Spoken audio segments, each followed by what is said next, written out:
Good evening. My name is Dana Treichler. I'm an adult services librarian here at Princeton Public Library, and it is my pleasure to welcome you to tonight's program, Personal Privacy Strategies for Extremely Busy People. So I'm going to start by thanking you all for joining us both in person in our community room and on our YouTube live stream. Tonight's program is led by Daniel Farber Huang, a strategic consultant and advisor on cybersecurity and other risk mitigation issues. He has worked closely with numerous federal, state, and local law enforcement agencies across the U.S. on providing solutions for their mobile technology requirements. Today's program will run for about 90 minutes. At the end of the presentation and also during, there will be an opportunity for our in-person audience members to ask questions. Lastly, I want to mention that the room is T-Coil enabled. So if you have a T-Coil enabled device, please feel free and welcome to switch them on at this time. If you don't have a T-Coil enabled device but would like to use one of our headsets, we've made some available. I'll now turn things over to Daniel. Thank you so much, Dana. Good evening, everyone. It's really a pleasure to be here with you. I appreciate all of you showing an interest in your personal privacy and what we can start doing about it. Bear with me. So, during this session, my goal is to give you a broad yet detailed overview of what I consider to be the most important safeguards that every person should have to protect their privacy. There's a lot that we're going to cover, from your personal privacy, online and digital privacy, living a robust and active life, protecting yourself against personal attacks and harassment, and also considerations for alternate personas. So let's just jump into it. Let me spend just a moment and give you some background so you know where I'm coming from and what motivates me to raise awareness of personal cybersecurity. I am a strategic advisor on a wide range of business issues with a focus on risk mitigation at all levels of an organization. I work with both corporations and individuals on putting safeguards in place to improve cybersecurity and protect privacy. I've written 2 other books on security and privacy. It's an area that I personally find fascinating, and I enjoy sharing actionable, understandable information with the public. Much of what's going to be discussed in this talk is from the upcoming book that I'm currently working on with my partner, Teresa Menders, which will be published in August. So first of all, before we get into this, don't be intimidated by all of the intimidating things that we're going to talk about. Privacy is cumulative, and so we will just simply take it one step at a time. None of us realistically can be 100% private, but even if you don't want to do all of the things that we're going to discuss here today, doing some of them will put you in a meaningfully better position and more secure place than you were yesterday. Before we get into actual tactics and procedures, let's spend a moment and understand what it exactly is that we are trying to protect and why does any of this matter. There are realistically many different types of privacy that we deserve. There's privacy of person, and that's the right for each of us to keep personally bodily functions and physical characteristics private, such as our genetic codes and our biometrics. Privacy of the individual is considered conducive to a healthy, well-balanced democratic society even, because it helps improve individual liberty. There is privacy of behavior and action, and that includes sensitive issues such as sexual preferences and habits, political activities, and religious practices. This includes the ability to behave in public, semi-public, and even in our own homes and our private spaces without having our actions monitored or controlled by others. Privacy of communication expands on that, and it aims to avoid the interception of our communications, whether that's through mail interception, listening devices, or access to our personal email messages. Privacy of data and images expands on privacy of communication in our world today. And privacy of thoughts and feelings are increasingly at risk from new and emerging technologies. People should be allowed to think and believe what they choose, period. In the same way that our minds can be distinguished from our bodies, privacy of thought and feelings is separated from our privacy of person. And then there's also privacy of location and space, which means that we as individuals have the right to move about in public or semi-public spaces without being identified, tracked, or monitored. And then there's also privacy of association, which could include group privacy. And that's concerned with our right to associate with whomever we wish without being monitored. So from a practical standpoint, we each are data generating machines in our daily life. Think about all of the different ways in the real physical world, as well as in the digital world, where our activities create information about us and our daily lives. We are going to touch on a lot of these different aspects through the course of this talk, and also what you can do to control your information in all of those different aspects. And now that we know what we're trying to protect, who are the actual threats to our privacy and our person? I'm going to start with immediate close threats, and then we're going to expand broader into the larger world. But consider stalkers. About 1 in 3 women and 1 in 6 men have been stalked at some point in their lives. Disturbingly, approximately 24% of female victims and 19% of male victims reported being stalked as minors, and nearly 58% of female victims and 49% of male victims experienced stalking before the age of 25. So if you or anybody that you know is faced with a situation like this, do recognize that there are national and local resources that you can contact so that you don't have to face these threats alone. Up here are 3 different national groups: Victim Connect, the National Domestic Violence Hotline, and the National Sexual Assault Hotline that you should be aware exist in the event that you or anybody you know would benefit from having that information. And when we talk about stalkers, what exactly is a stalker? A stalker is a person who pursues someone obsessively and aggressively to the point of harassment. And that stalker may actually be motivated by a number of different reasons that I want to go through. Rejected stalkers are the most common and actually the most dangerous type. They pursue the victim, often a former intimate partner, after a relationship ends. Intimacy-seeking stalkers are obsessed with finding a lover that they consider to be their quote-unquote true love, and they tend to attribute their victims with particular desirability, excellence, and other qualities that correspond to their idea of what romanticized love is supposed to look like in their minds. Incompetent stalkers are aware that the victim is uninterested, but they continue to pursue them in the hopes of establishing a relationship. Resentful stalkers intend to frighten or distress their victims.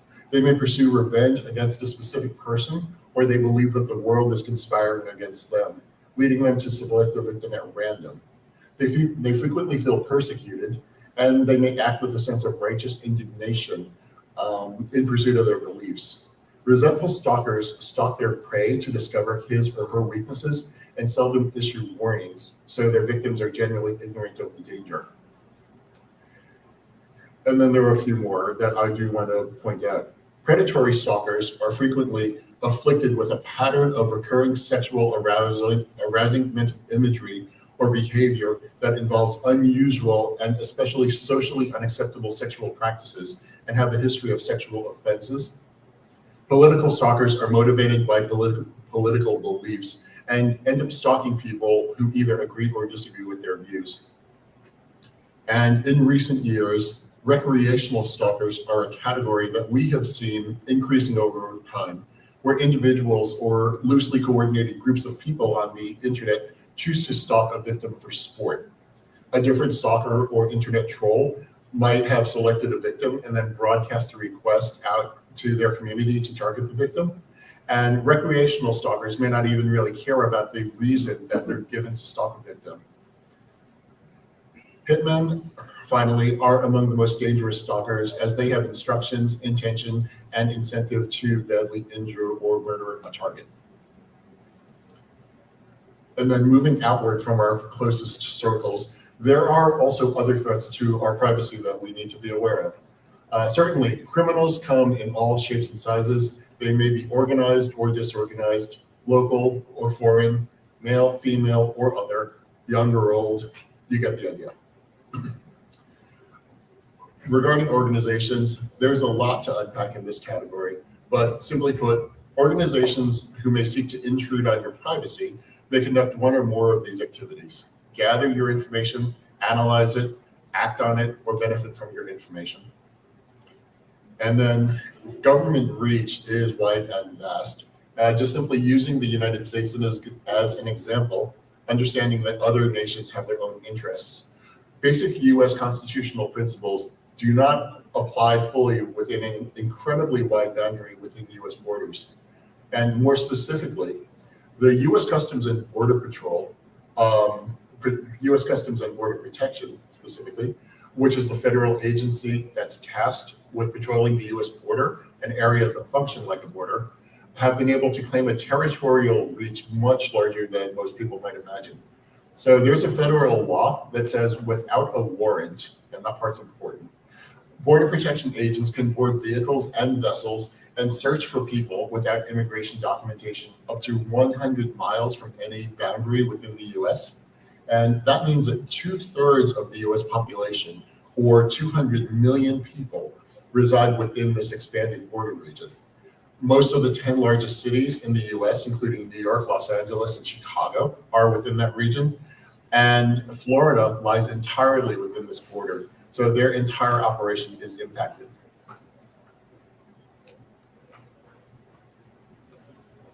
So now that you understand the types of threat actors out there, let's do something more proactive, and let's discuss the different tactics that can be used to actually protect your privacy.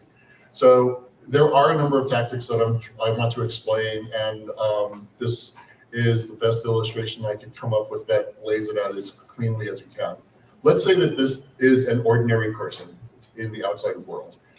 This is what an ordinary person looks like.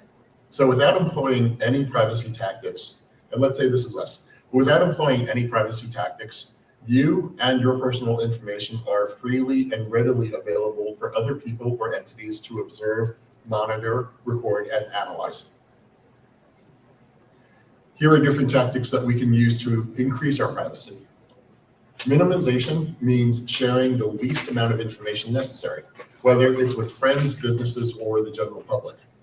Sharing your home address only when absolutely required.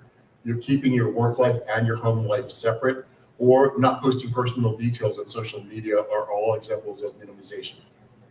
Obscurity means hiding or making yourself and your information difficult to observe or distinguish.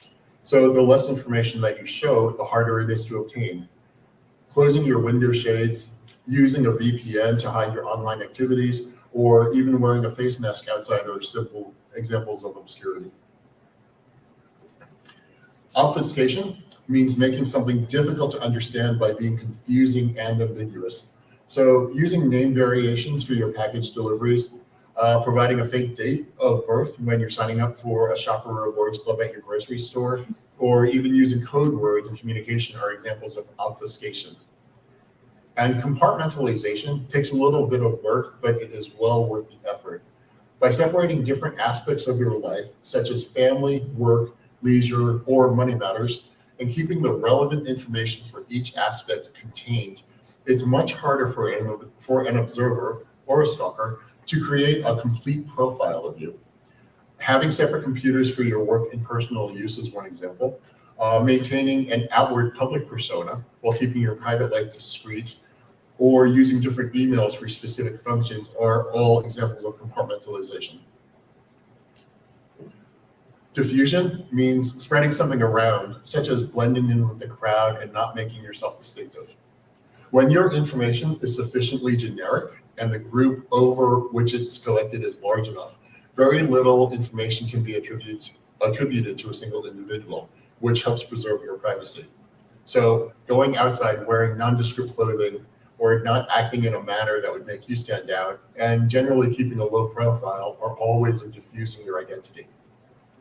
Whereas dilution means making something less dilution means making something less concentrated or something less powerful. So for example, providing only the last 4 digits of your social security number instead of all 9 digits is dilution. Saying to somebody, "Hi, I'm Indigo," as opposed to saying, Hello, my name is Inigo Montoya. You killed my father. Prepare to die is another example of delusion.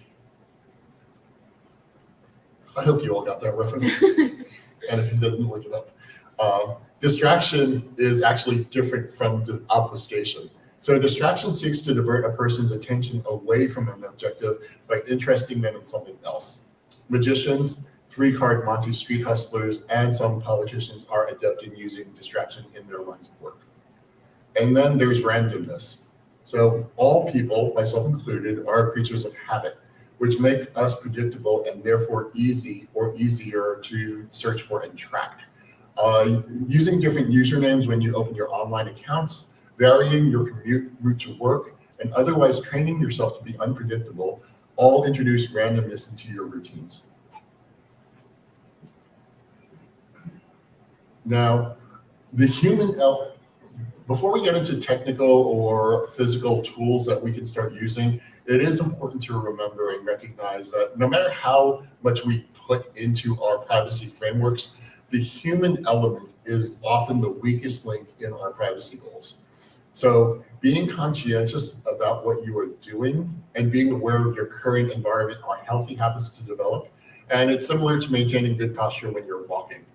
So Jeff Cooper, who was a major in the Marine Corps, developed what's known as Cooper's colors to illustrate situational awareness. Ideally, this is how we would mentally progress to respond to a crisis. The first stage is how we are in our homes. We can tune out because that's our safe space. We don't need to be alert.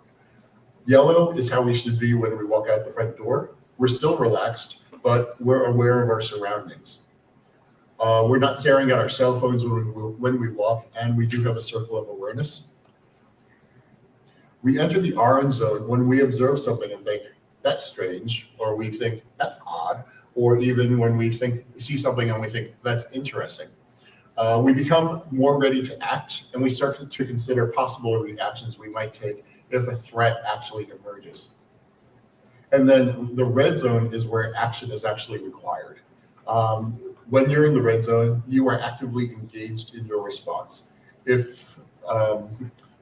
So a white zone could be you're at home. Yellow zone, you start to smell smoke. Orange, you search around for it and you see fire. Red is where you put the fire out. If you practice situational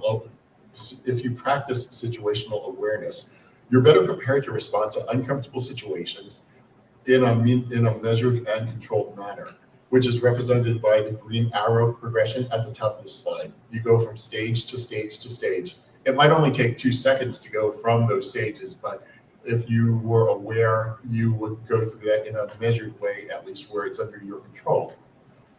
However, if you stay in the white, unobservant, tuned out mode most of the time, you're more likely to miss the subtle cues that can emerge as a situation escalates and develops, which can then thrust you into the extreme panic stage where we become ineffective because we were not prepared.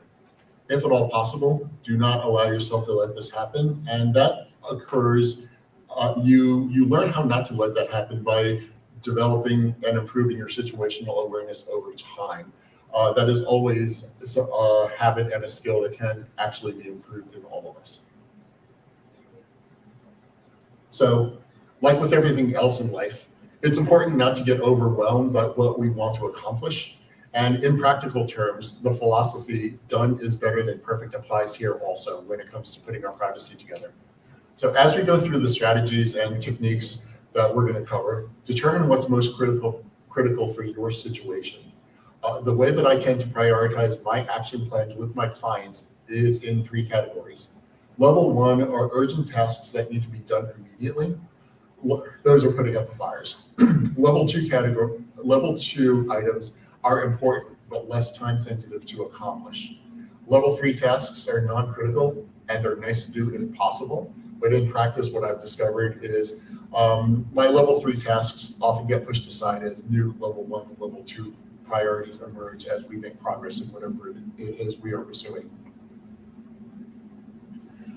So now that we know what we're facing and how we can respond to it, we can actually talk in much more actionable terms. So ask yourself and be as objective as you can if somebody wanted to quote unquote get to you, whatever way that you are concerned about being gotten at, if somebody were to get to you, how could they do it? So let's first talk about our physical privacy in our homes and our vehicles. When I walk through my neighborhood, I'm actually continually amazed at how many people in my neighborhood don't close their curtains, particularly at night when it's dark outside and their windows shine like billboards showing what's going on inside. When you are headed home, take a careful look at your own homes, whether you live in a house or an apartment, and see what an outsider can learn about you from 100 feet away, from 50 feet away, 10 feet, and even standing at your front door, as every delivery person probably does. Determine that if there are details about you that you think should be obscured from a determined observer. And if there are, from the tactics that we discovered, basically get rid of them or hide them. Or put them where you feel more comfortable. This is confusing, but I'll walk you through it, and it does make sense, I promise. In some of the work that I conduct, it's necessary for me to perform what's called open source intelligence gathering, which is basically a fancy way of saying that I know a lot of different ways to find information about a person or an organization. Investigators and other nosy people who might be either nearby where you live or on the other side of the world can inspect your property in great detail using Google Street View. Google Street View images are also used by a lot of other websites, including Zillow, and other ones that you might not realize. So for everybody who does own their home, I recommend requesting that Google blur your property from Street View. And it's actually a fairly simple process. I'll walk you through it quickly, just so they make it confusing looking, but it really is simple. So you go to maps.google.com and enter your home address. For the purposes of this illustration, we're looking at a random location in New York City. You click on the little orange person at the bottom in the lower right corner, which will show what roads are available on Google Street View. And then you click on a highlighted road, which then throws you into Google Street View. In Street View, you click on the menu at the upper right where you ask for more options. And then there is an option that says report a problem. And all you have to do is request blurring of your home. If you do live in an apartment building, this might not be possible for you to request. But once you click that and give your information, you should then receive an immediate confirmation from Google that your request has been received. And then it takes possibly up to 30 days for Google to actually process this. So it's best if you, this is one of those things that you would want to do in advance before you ever actually need to be concerned about something like this, because it does take time to put in place. After you do put the request in, check back in Street View in a few weeks to confirm that they removed your image. So as far as our homes go, there are also a number of tools available or products available that you may just simply want to consider to increase your privacy and give you greater peace of mind. And these are not advanced technologies, or at least some of them are not advanced. It's just things that people know they probably should consider, but may likely just never have gotten to it. So consider installing a locking mailbox, something as simple as that. If you think of it, every single day we receive mail containing personally identifying information, credit card applications, and other details that can be used for identity theft and other harmful actions that could either be frustrating to us or, in some cases, particularly with identity theft, extremely difficult to unwind and recover from. I'm personally a fan of video doorbells, and I'm also finding that smart locks are increasingly helpful, particularly if you allow other people to enter your home when you're not there.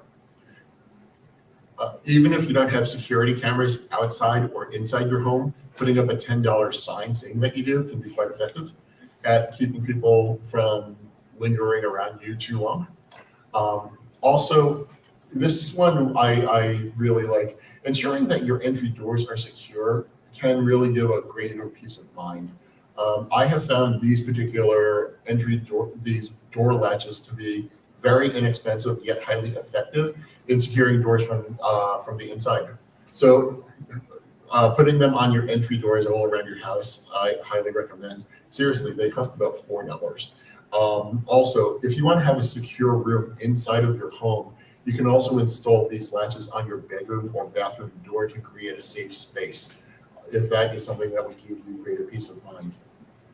I also recommend investing in a good paper shredder, something as simple as that. For anything paper that you're going to be throwing away that has any personal information on it. Just tearing up your mail into 4 or 8 pieces is not good enough to protect your information from being stolen. And I know we're all guilty of that one. Yes? A secure door? Yes. How does it just fits in between the frame and the door, and you lock it? Yeah, there was a question for the secure door. How does that work? So you, basically you open up your door, and then this thing screws into the door jamb. So your door closes, and it actually screws into that little space. If your door is tight, you may need to just kind of carve away a little space for it to fit better, so it doesn't rub. But then when you want, you actually just flip it locked or flip it open.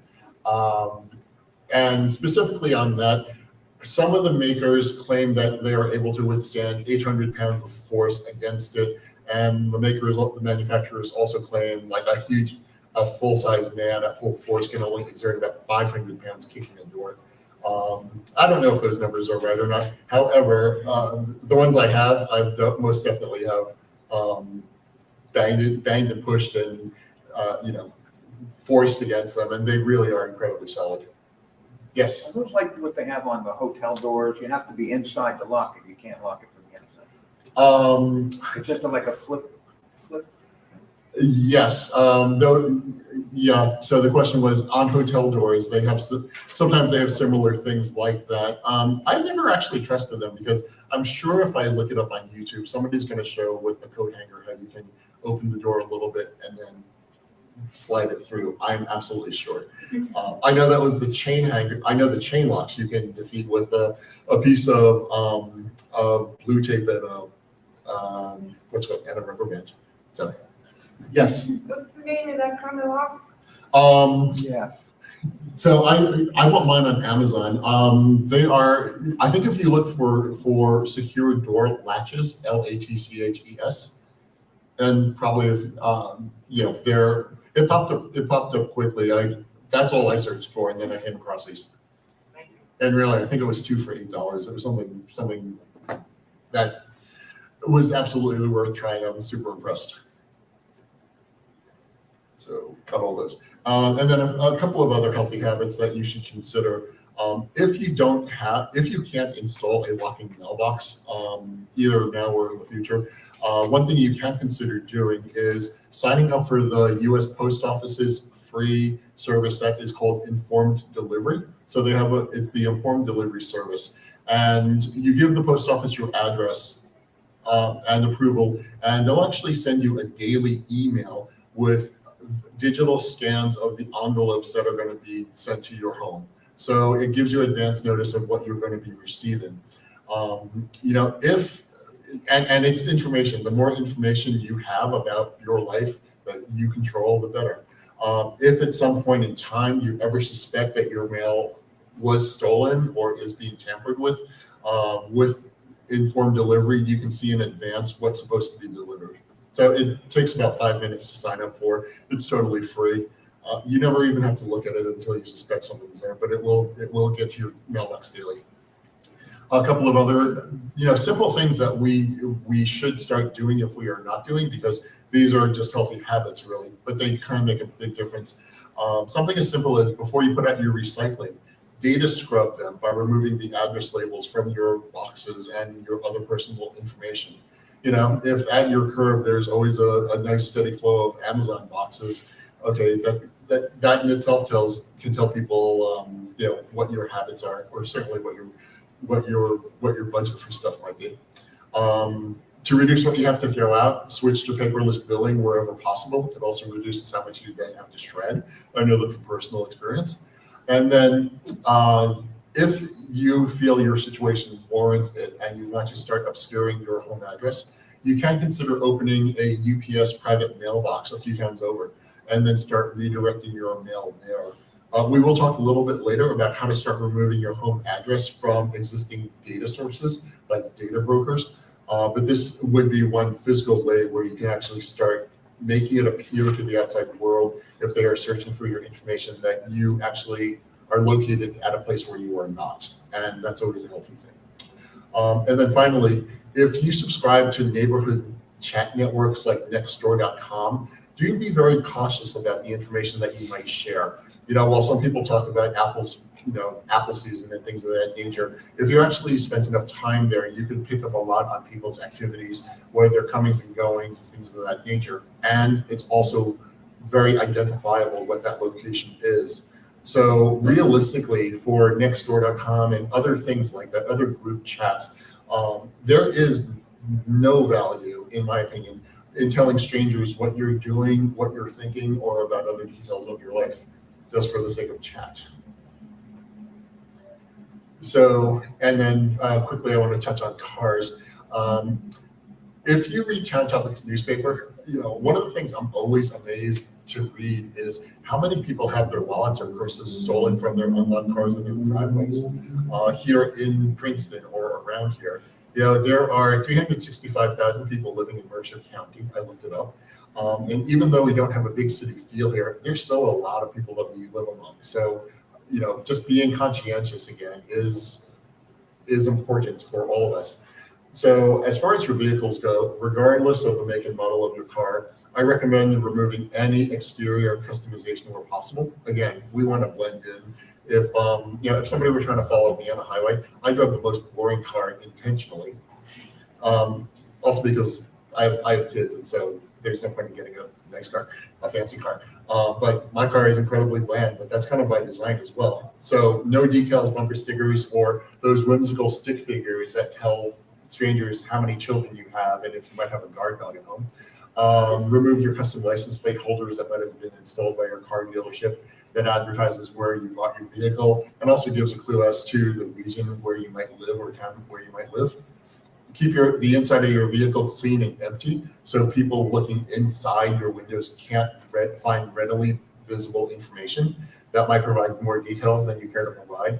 So personal belongings, might allude to your habits. Shopping bags can suggest where you frequent, and any other artifacts that a determined threat actor would like to view ought to be removed or recovered. And then simply lock your glove compartment to secure your vehicle registration and insurance information. So your registration includes your home address. You want to make sure that that's kept safe. If a random car thief or a targeted threat were to break into your car, you most definitely want to keep that kind of information secure. And in last week's workshop, we actually covered a lot of cybersecurity topics that in some ways overlap with the concept of our privacy. So you can view that recording on the Princeton Public Library's YouTube page. So from that, we're going to move forward from there. So for anybody who currently is not using Proton Mail, which is the vast majority of people, this is definitely a new habit to develop, but it's one that I feel most strongly about based on everything that I've gleaned over the years about email privacy and email lack of privacy. So while you may currently have other, Google, Gmails and everything else, I highly recommend switching your main email provider to Proton Mail for several reasons. Because of Gmail and Google has the ability to actually read your Gmails. Next time you're writing an email, write barbecue and see if you start getting advertisements at some point for barbecue and smoked goods and smoked meats and things of that nature. But it's all part of the terms of service where your information can be viewed and analyzed for quote unquote marketing purposes to give you a better personalized experience, which is a whole lawyerly way of saying we're taking your information and we're selling it to people who want to sell you stuff. But it really does get manipulated in many, many ways that we'll touch on in a moment. Proton Mail does not read your messages. It does, the way it's designed is it is not able to read your messages. Because of its security standards, even the people who work at Proton Mail cannot read your emails.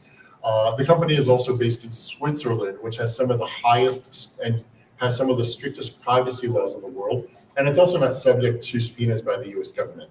So unlike Google and Yahoo and others, Proton Mail does not use your information for marketing or remarketing purposes. So for what I'm going to suggest, I recommend subscribing to one of their paid versions, which can be as low as $50 a year. And their paid versions allow you to create multiple email addresses that you can manage with a single login. So I log in once, I see all of my emails collected in an organized way. It's super convenient.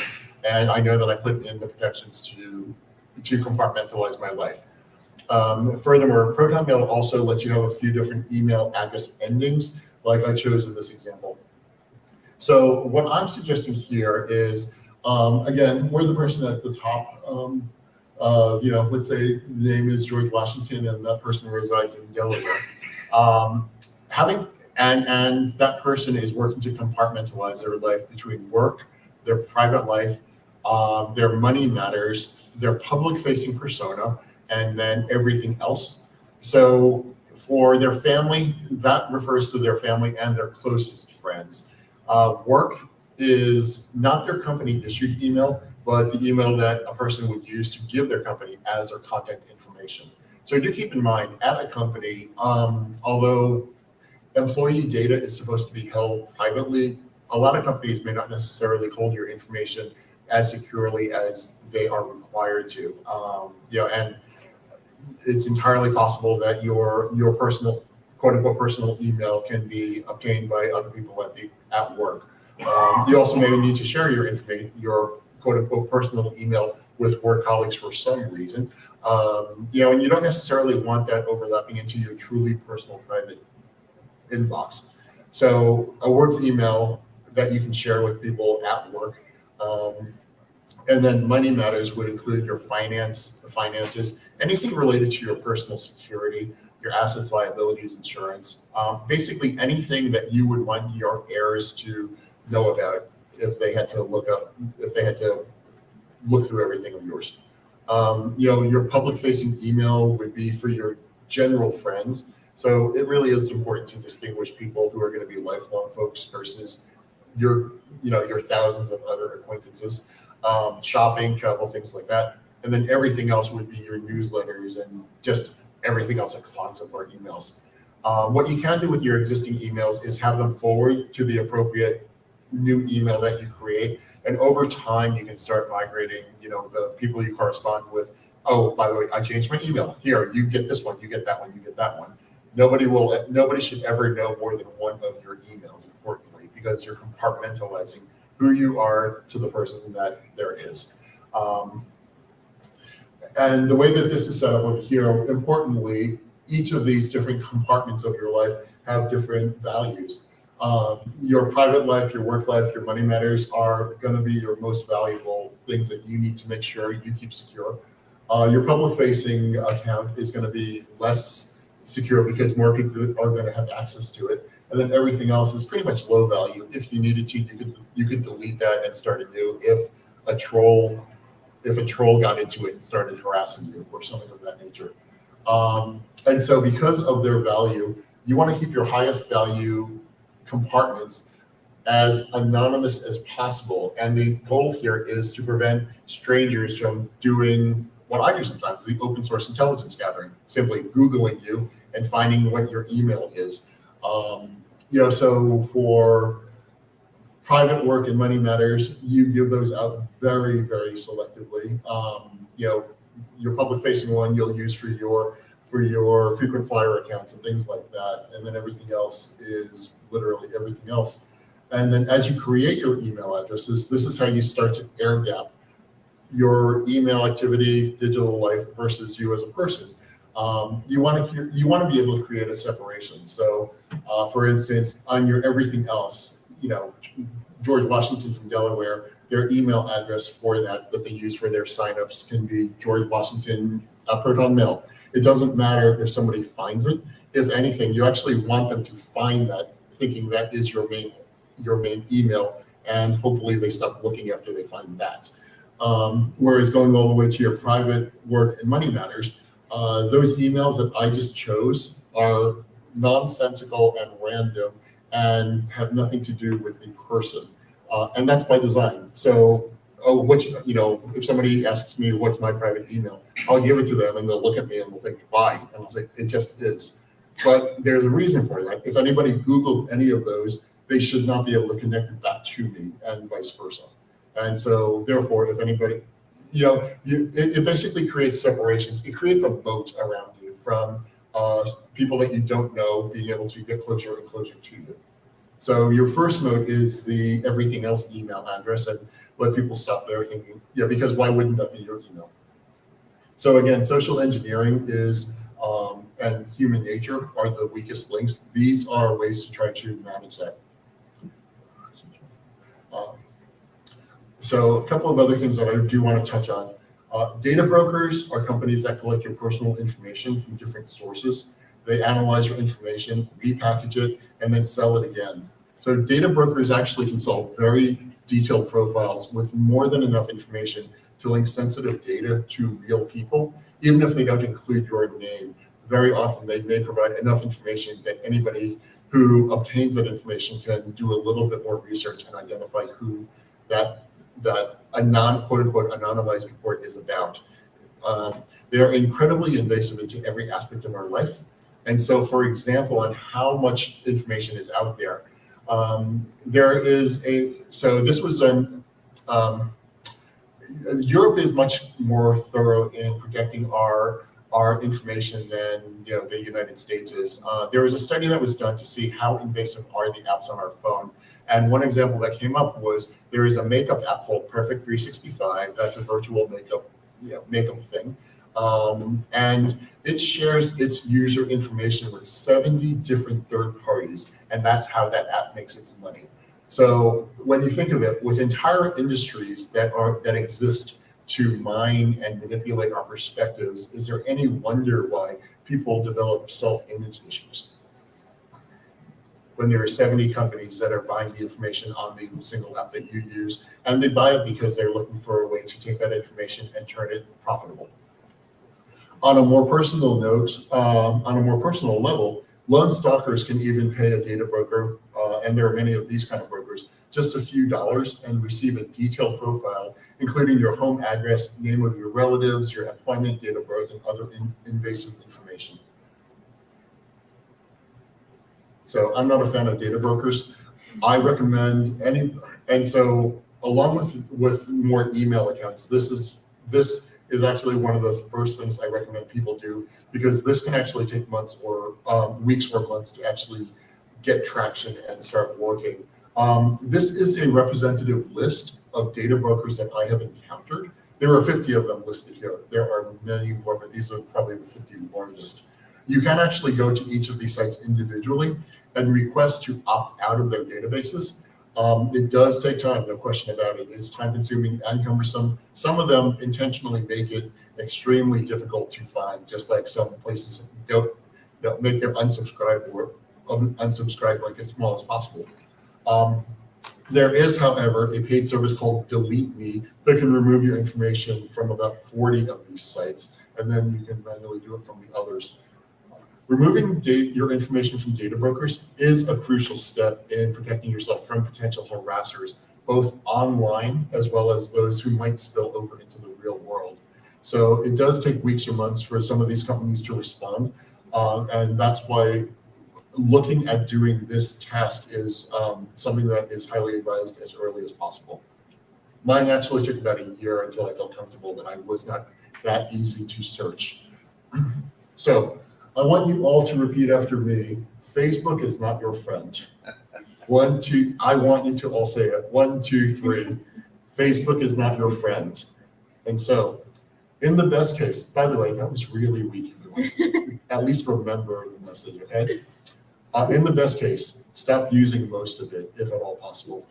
At a minimum, if you are going to use Facebook and other social media, Set your accounts to private and only allow connections that you know to join you.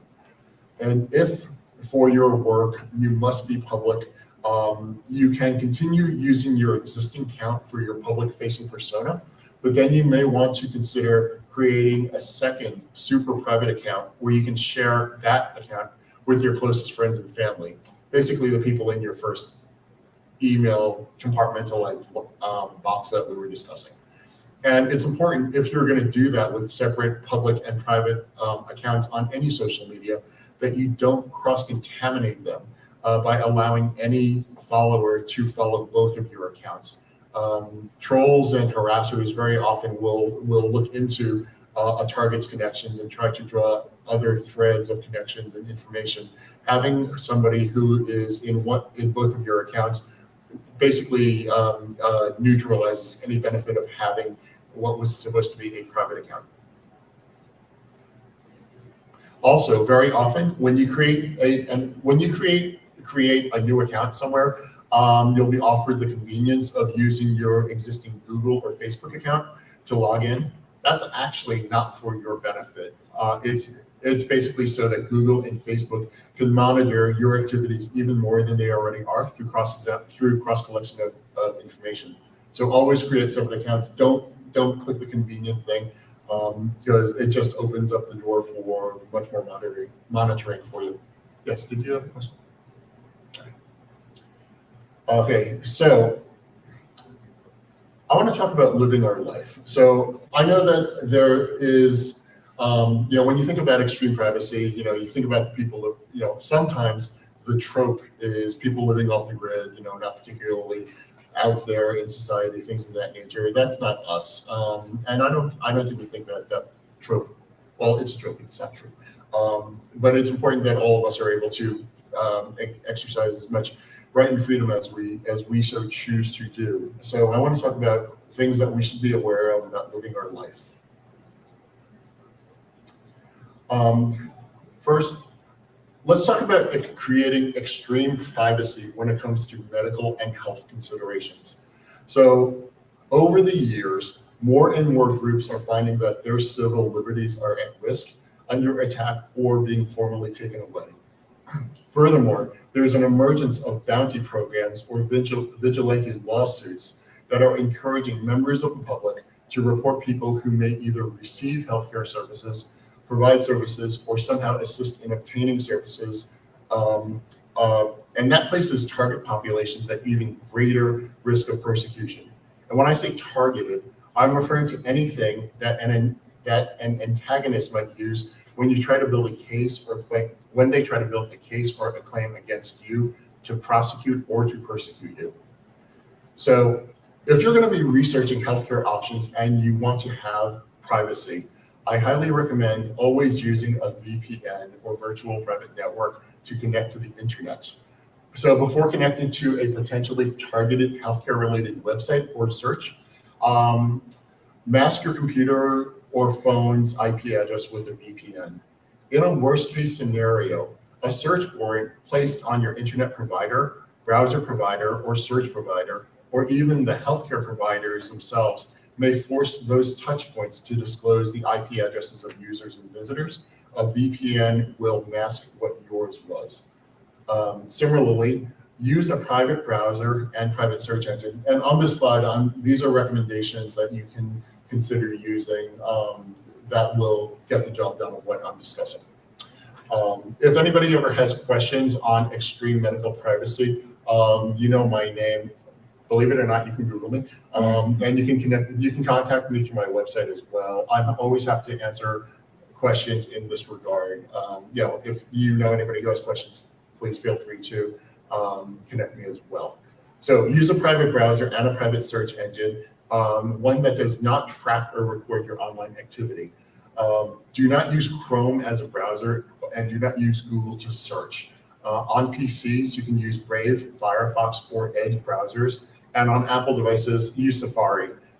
And then as far as search engines go, Google is a search engine, but do not use that basically. Select DuckDuckGo as your preferred search engine.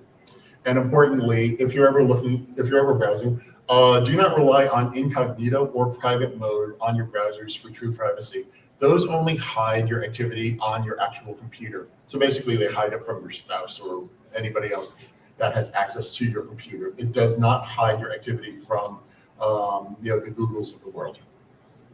If you need to communicate about healthcare, you can consider using a burner number to protect your privacy. A burner number is a phone number that is not that is basically a throwaway number. You can connect to a burner number either through a computer or a phone. They're mobile and they're disposable. These are two options for you. I do not recommend using Google Voice, even though it's super convenient. It is, again, invasive. And then for secure messaging, meaning text messages or other things, Signal is considered the gold standard for secure messaging. For a lot of different reasons. It offers text messaging, voice calls, group messages, and video calls to other Signal users. You can download it on your phone. It is, and the reason why, as opposed to the regular text messaging on your phone that you can use, or even WhatsApp, which is encrypted. However, WhatsApp is owned by Facebook, which in the past has absolutely violated people's privacy and their trust. For instance, the U.S. government had once subpoenaed Signal for information on a specific target. They actually put a very sweeping subpoena for information like these always have. And all that Signal provided all the information that it had, but all that it had was the date that the account was opened and the last time the user logged in. Because it doesn't store any other information. So it complied with the subpoena, but intentionally it had nothing. And then if you feel it appropriate, talking in code, in certain situations, maybe where extreme privacy is headed, so that you don't lose your mind trying to actually talk in code. Personally, I think fast food menus work really well as a framework, for your code words. So I'm particularly partial to the Starbucks menu if the issue I'm facing is either a tall grande or a venti, or if the issue is a latte, cappuccino, or regular coffee, depending on who I'm talking with, they know what that means. And again, just your circle of awareness and your active control of your information is important. If you are going to be engaging healthcare services that are not covered by insurance, consider using cash or prepaid credit cards, because in taking potential threat actors to the extreme, if Visa or MasterCard were ever subpoenaed about transactions that it provided to anybody, any organization, that's all digital records, and those are digital histories. So these are things that you should be conscientious about if they ever become relevant to your concerns. Specifically, lately there has been question about menstruation tracking apps and basically period trackers. People who I recommend that women who might be using period tracking or menstruation health monitoring apps on their phones or computers stop using them and delete them entirely for a couple of different reasons. Many period tracking apps and their publishers are not regulated by HIPAA. And so there are limited, if any, privacy protections for those users. Government subpoenas could force app publishers to disclose their user data, activities, and personal health histories. Furthermore, with the incentive of bounty programs and digital vigilantes, there's always the risk that a period tracking app may be hacked and its user information stolen. As a side note, a 2019 study issued by the British medical journal publication BMJ found that 79% of the health apps available through the Google Play Store regularly share or sold their user data. So, again, HIPAA does not apply to many of the medical devices, medical apps that people might use. If you are concerned about extreme medical privacy and need to go to a location of any sort, or if you're concerned about having your activities being tracked and your location being monitored, number one, consider leaving your mobile devices at home. So I'm talking about not only your mobile phone, but your smartwatch, your tablet, and anything else that connects to a cellular, Wi-Fi, or Bluetooth. So there is debate as to whether powering off a mobile device is sufficient to stop it from being tracked, but to err on the side of caution, assume the answer is no. It's not always 100% reliable that powering off will prevent your location from being tracked. Some devices may have trickle charging that allows apps or programs to run in the background. Turning off all your location permissions, turning off your Wi-Fi, turning off your Bluetooth, and turning on airplane mode are not guaranteed to provide location anonymity.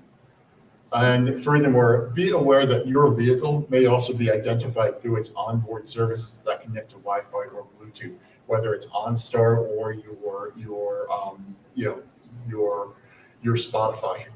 And although your phone, smartwatch, and tablet may be safe at home, do consider where you leave your vehicle as a potential point of failure in protecting your privacy. So decide if you can park away from your destination and ultimately walk the remainder, or take alternate transportation.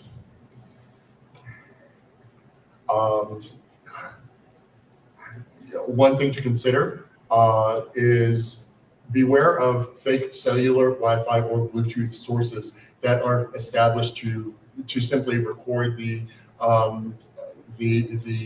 device information of people passing within their range. So a lot of this technology can be purchased inexpensively online and easily set up by anybody. You or I could easily decide how to do that. That information can be tracked. If a device is left at a targeted location and just left there, it can record everybody that passes within its range 24 hours a day, 7 days a week. So do be aware of that, especially be careful about letting your devices connect automatically to public Wi-Fi's in your settings. Additionally, consider if you're going to take an Uber or Lyft to any concerned location, you can mask your Uber or Lyft identity. You can always create a second Uber or Lyft account with another email. You can create a throwaway email. There are many different ways to create separate, essentially anonymous emails that do not tie back to you. And think of it, an Uber or a Lyft arriving at a targeted location. They have decals on their car that say who they are. Their license plate is there. Subpoena to Uber or Lyft about what their activity has been can easily, again, tie back layer after layer to the ultimate user. So having a masked account in that regard is definitely valuable. Facial recognition is only getting better and more powerful, so do be aware of that. Dress generically, and importantly, if you are ever at a targeted location and you want to preserve your privacy, never engage with threat actors. They are there to try to make your information more available and more visible. So it takes discipline on individuals to ensure that their privacy is protected.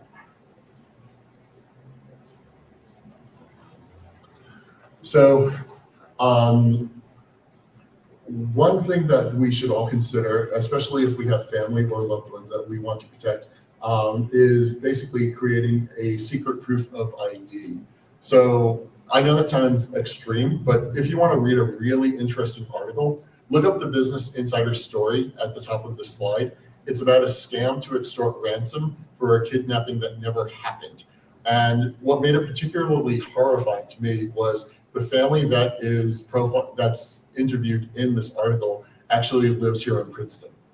The short version is the parents received a phone call one day saying of a female voice that said it was their daughter and she was kidnapped. The kidnappers on the other end said, if you want to see your daughter, get us, you need to Western Union us thousands of dollars right now. Do not hang up the phone. we're going to tell you where to go and how to do it. And the parents, being parents, did exactly what they were told. They never asked for proof of life or identity or confirmation that the person actually was their daughter. There are countless scams where a victim is told their loved one is in danger or is in jail, has car trouble, or is otherwise in need of hundreds or thousands of dollars immediately.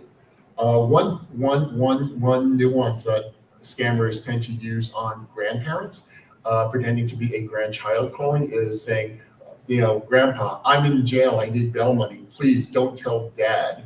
And the grandparent doesn't tell Dad, they follow through with whatever they're being asked to do. So, of course, we're all kind, helpful individuals, and we want to come to the rescue, so our instinct to be helpful kicks in. But to confirm an emergency is, in fact, a true situation, I recommend establishing in advance an easily remembered code word or phrase that you and your loved ones can use to prove your identity. Additionally, you can use that code word or phrase to warn your loved one of impending danger by adding it into the conversation if you happen to be with them. So, for instance, I remember on one overseas trip that I did with a team that I was leading, I did have to ask one person on my team if they remembered their green umbrella, which made them realize that there was a very inebriated man who was walking a little too close to them. And that was our agreed upon safe word for that particular trip. So if you have younger children and you don't want to scare them on all of these ideas, you can always introduce this concept as part of a game and reinforce a particular phrase to them over time. Lake Winnipesaukee is another, it's anything like that that only you would know. So also do be aware that sometimes we are more visible than others, including during major events in our lives. So graduations, weddings, and even funerals. It can be easy to know where we will be, and equally importantly, where we will not be during special events, such as not be at home. So for instance, if you do have to put up directional signs for a wedding or something, put up signage that only the guest will understand and not something that wedding crashers look for. Also, be aware of how much information can be found in any of these major life events. Like for instance, the screenshot in the lower image here, on the lower right, I actually just took yesterday.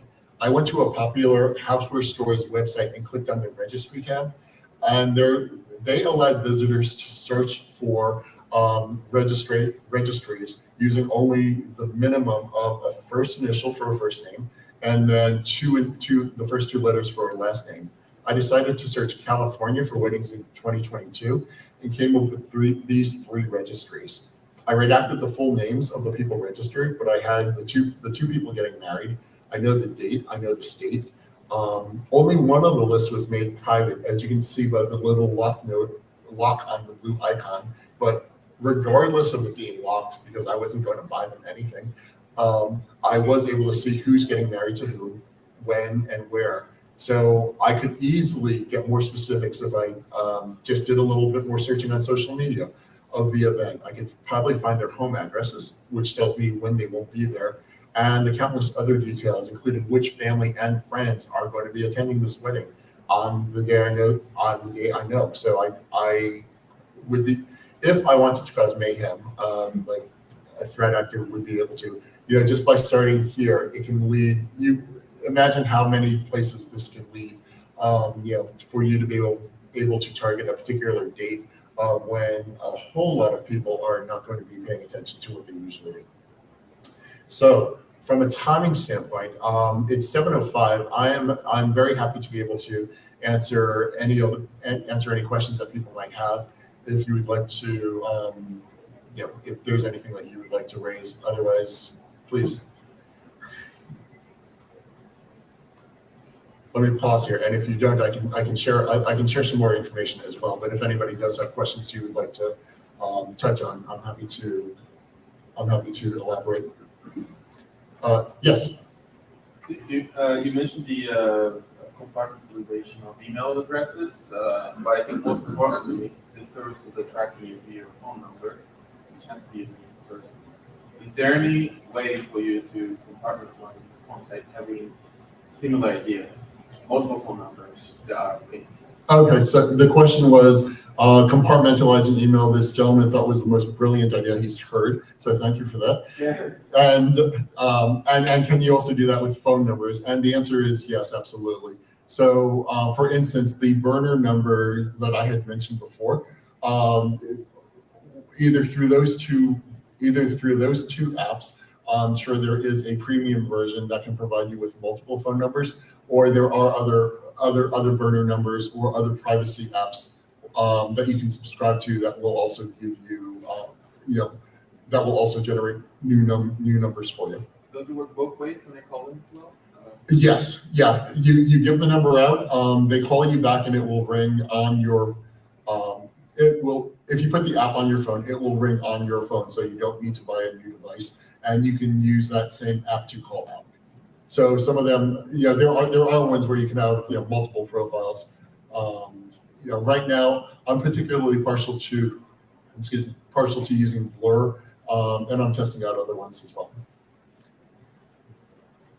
Yes. I already use Proton Mail. I've been using it for years, but so I don't really know the answer to this.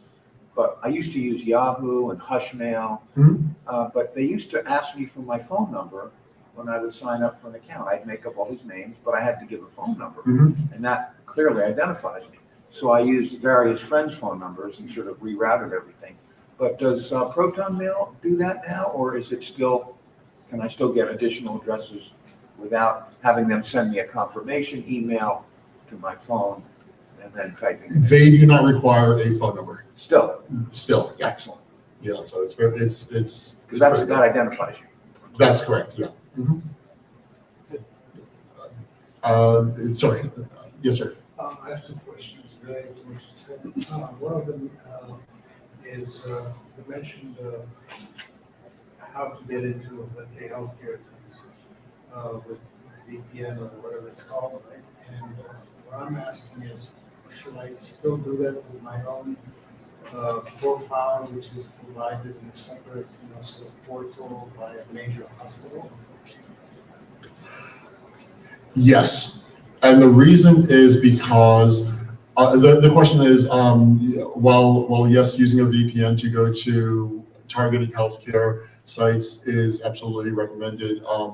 Should a VPN be used to go to regular healthcare, existing regular healthcare providers? The answer is yes, and the reason is because it's always possible that that hackers or other, number one, it's using a VPN is a good rule in general, just because it does still continue to protect your privacy in general, but also in the event that your information is being monitored through spyware on your computer or other things, or there's a hacker somewhere in the communication stream, a VPN just always gives you that protection.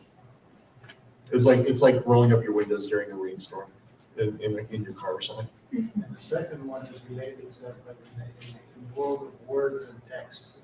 What is your feeling about encryption or encrypting text?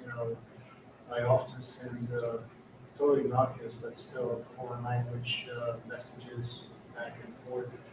Should I encrypt everything?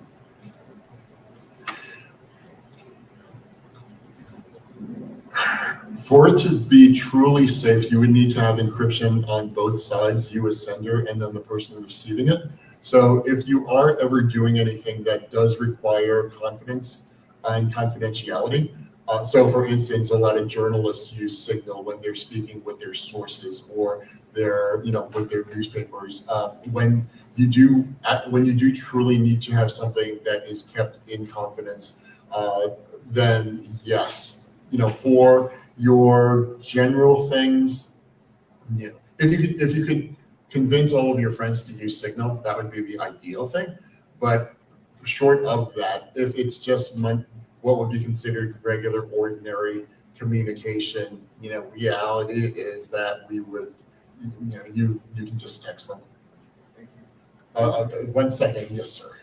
Just to follow up on the phone number thing, is using the Hush or whatever services SMS number safe for two-factor authentication? Safe for two-factor. Because you could lose a number, right? That's a problem. Right. Even if you have two-factor authentication, very often you might have a backup, backup way of contacting you. Or even if you are unable to do two-factor authentication, basically you use the lost my password feature on whatever it is that you might be using. Typically, I use two-factor authentication with one of my burner numbers, and it's never an issue. So so you can get text messages through that as well. So realistically, it's not much different if you lost your phone or lost your burner number. Did I answer your question? I just, the comment is the major attack vector, two-factor, is SMS, but if it's spoof, you also receive a message instead of you. So I wonder if the, if the anonymized SMS services are more or less secure than, say, Verizon or AT&T. I don't think they are. I don't think they're less secure, but I don't think they are more secure. Yes. Is a Signal for texting or for email? Signal is for messaging, so text messages, group chats, things like that. Yes. And what is Blur? Blur is a burner phone number app. Oh. So you subscribe to it, and it's a paid app. You pay for another phone number that, when it's installed on your phone, it will just act like a second phone number on your mobile device.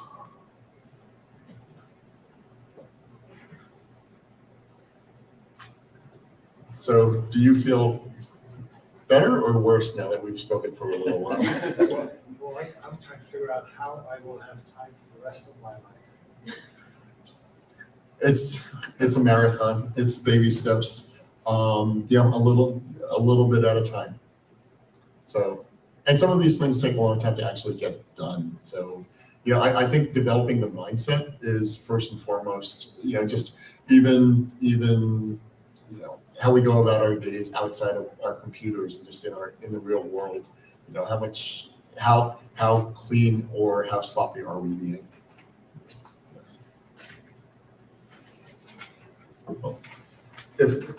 Well, thank you very much, everybody. It's really been a pleasure. Whoops. One more. Almost thank you, thank you, everybody. And there's time for one more question.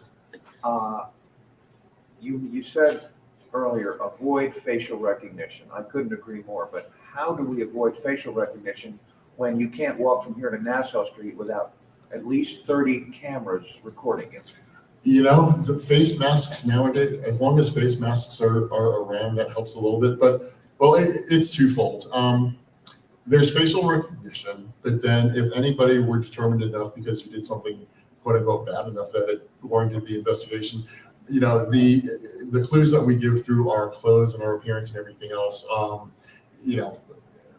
provide a lot of information and a lot of data, regardless of what our face is. We can still be identified through other pieces of information that we share.